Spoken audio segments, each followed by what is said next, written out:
Hi friends, welcome to our channel. Research ഓഫീസർക്കായുള്ള ഒരു പുതിയ അപ്ഡേറ്റഡ് സിലബസ് വന്നിട്ടുണ്ട് കേട്ടോ. ഇത് നമ്മളുടെ നേരത്തെ സിലബസ് വന്ന ടൈമിൽ തന്നെ ചെറിയൊരു ചേഞ്ചസോട് കൂടിയിട്ടൊരു സിലബസ് വരാൻ ചാൻസ് ഉണ്ട് എന്ന് നമ്മൾ എക്സ്പെക്ട് ചെയ്തായിരുന്നു. കാരണം നമ്മുടെ സിലബസിൽ, അതായത് നമ്മുടെ നോട്ടിഫിക്കേഷനിൽ കൊമേഴ്സുകാരെ ഇൻക്ലൂഡ് ചെയ്തിട്ടുണ്ടായിരുന്നു. പക്ഷേ സിലബസ് ഇറക്കിയ ടൈമിൽ കൊമേഴ്സിൻ്റെ സിലബസ് ഒന്നും തന്നെ അതിൽ അവർ ഇൻക്ലൂഡ് ചെയ്തിട്ടുണ്ടായിരുന്നില്ല. ടോപ്പിക്സ് ഒന്നും ഇൻക്ലൂഡ് ചെയ്തിട്ടുണ്ടായിരുന്നില്ല. കഴിഞ്ഞ വർഷത്തെ സെയിം സിലബസ് ആയിരുന്നു ഇത്തവണയും പബ്ലിഷ് ചെയ്തിട്ടുണ്ടായിരുന്നത്. അപ്പോൾ അതിൻ്റെ പേരിൽ എന്തായാലും കൊമേഴ്സുകാർക്കും ഈക്വൽ ചാൻസ് കൊടുത്തു കഴിഞ്ഞാൽ അപ്പോൾ അതിനനുസരിച്ച് അവരുടെ ടോപ്പിക്സും കൂടി ഇൻക്ലൂഡ് ചെയ്യണമല്ലോ. അപ്പോൾ അതിൻ്റേതായിട്ടുള്ള ചെറിയ കേസും കാര്യങ്ങളൊക്കെ നടക്കുന്നുണ്ടായിരുന്നു. സോ പുതിയൊരു സിലബസ് വന്നിട്ടുണ്ട്.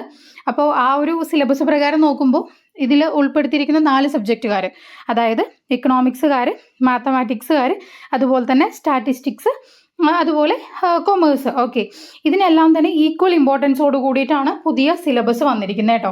അപ്പോൾ ഈക്വൽ ഇമ്പോർട്ടൻസോട് കൂടിയിട്ടെന്ന് പറയുമ്പോൾ നമുക്കറിയാം നമ്മുടെ സിലബസ്, നമ്മുടെ ഈ എക്സാം എന്ന് പറയുന്നത് 100 മാർക്സിൻ്റെ ആണ്. അപ്പോൾ 25 മാർക്സ് ഈച്ച് എന്നുള്ള രീതിയിലാണ് വന്നിരിക്കുന്നത്. അപ്പോൾ നേരത്തെ ഉണ്ടായിരുന്നതിൽ ജനറൽ പാർട്ട് ഇതിൽ നിന്ന് എടുത്തു മാറ്റിയിട്ടുണ്ട്. ഇത്തവണ എക്സാമിന് ജനറൽ പാർട്ട് ഇല്ല. ഓക്കെ, ആ ഒരു GK പാർട്ട്, ജനറൽ പാർട്ട് ഇത്തവണ എക്സാമിന് ഇല്ല. പകരം സബ്ജക്റ്റ് മാത്രമായിട്ടാണ്, 4 സബ്ജക്റ്റ് മാത്രമായിട്ടാണ് ആക്ച്വലി വരുന്നത് കേട്ടോ. അപ്പോൾ സിലബസ് ഒന്ന് എടുത്ത് നോക്കുക കേട്ടോ. ഇതിൽ ചേഞ്ചസ്, എല്ലാത്തിലും ചേഞ്ചസ് വന്നിട്ടുണ്ട്. കൊമേഴ്സ് ഇൻക്ലൂഡ് ചെയ്യുക എന്ന് മാത്രമല്ല ചെയ്തിരിക്കുന്നത്, ഇതിൽ അത്യാവശ്യം സിലബസിൽ തന്നെ ആക്ച്വലി മാറ്റങ്ങൾ വന്നിട്ടുണ്ട് കേട്ടോ. അപ്പോൾ ഇക്കണോമിക്സിൻ്റെ കാര്യത്തിലാണെങ്കിലും മാത്സിൻ്റെ ഓൾറെഡി ഉണ്ടായിരുന്ന ടോപ്പിക് പ്രകാരം നോക്കുകയാണെങ്കിലും സ്റ്റാറ്റിസ്റ്റിക്സിലും എല്ലാം തന്നെ ചേഞ്ചസുകൾ വന്നിട്ടുണ്ട് ആക്ച്വലി. അപ്പോൾ ജസ്റ്റ് ഒന്ന് സിലബസ് എന്തായാലും എല്ലാവരും നല്ല രീതിയിലൊന്ന് നോക്കി പോവാം. PDF ഒക്കെ അവൈലബിൾ ആണ്, ഒന്ന് എടുത്ത് നോക്കൂ കേട്ടോ. അതുപോലെ തന്നെ കൊമേഴ്സ് ഇൻക്ലൂഡ് ചെയ്തിട്ടുണ്ടെന്ന് പറഞ്ഞല്ലോ.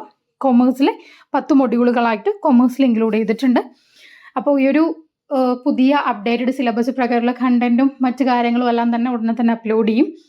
അപ്പോൾ കോഴ്സ് ഓൾറെഡി റണ്ണിങ് ആണ്, ക്രാഷ് ബാച്ച് നടക്കുന്നുണ്ട്. അപ്പോൾ ആർക്കെങ്കിലും ജോയിൻ ചെയ്യാൻ താല്പര്യം ഉണ്ടെങ്കിൽ ഈ സ്ക്രീനിൽ കാണുന്ന നമ്പറിൽ കോൺടാക്ട് ചെയ്യാം. അതുപോലെ തന്നെ പുതിയ സിലബസ് പ്രകാരമുള്ള PDF മെറ്റീരിയൽ ഉടനെ തന്നെ അവൈലബിൾ ആവും. PDF ബാങ്ക് അവൈലബിൾ ആയിരിക്കും. അപ്പോൾ PDF ബാങ്ക് പർച്ചേസ് ചെയ്യാൻ താല്പര്യമുള്ളവരും സ്ക്രീനിൽ കാണുന്ന നമ്പറിൽ കോൺടാക്റ്റ് ചെയ്യുക കേട്ടോ. താങ്ക്